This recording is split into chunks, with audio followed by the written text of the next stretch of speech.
കുറച്ച് ചോറും കൂട്ടിയിട്ട് മീൻ കഴിക്കാൻ ഏകദേശം ഒരു 1:45 ഞാനിവിടെ പോയി. ഈടെ പോയപാട് ഓർഡർ ചെയ്തത് ഇവിടുത്തെ മീൻമുട്ടയാണ്. പക്ഷേ മീൻമുട്ട അപ്പത്തേക്കും തീർന്നു പോയിനപ്പാ.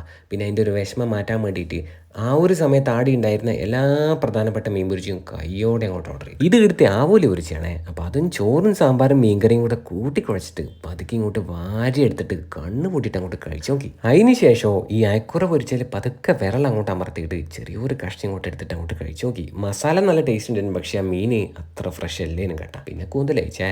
ഏകദേശം കൂന്തലിൻ്റെ വയറിൻ്റെ ഭാഗത്തുനിന്ന് തൊലിയോട് കൂട്ടിയിട്ട് ഒരു കഷ്ണം ഇങ്ങോട്ട് എടുത്തിട്ട് അങ്ങനെ അങ്ങോട്ട് 200 രൂപയാണ് ഒരു വലിയ കൂന്തലിൻ്റെ റേറ്റ്.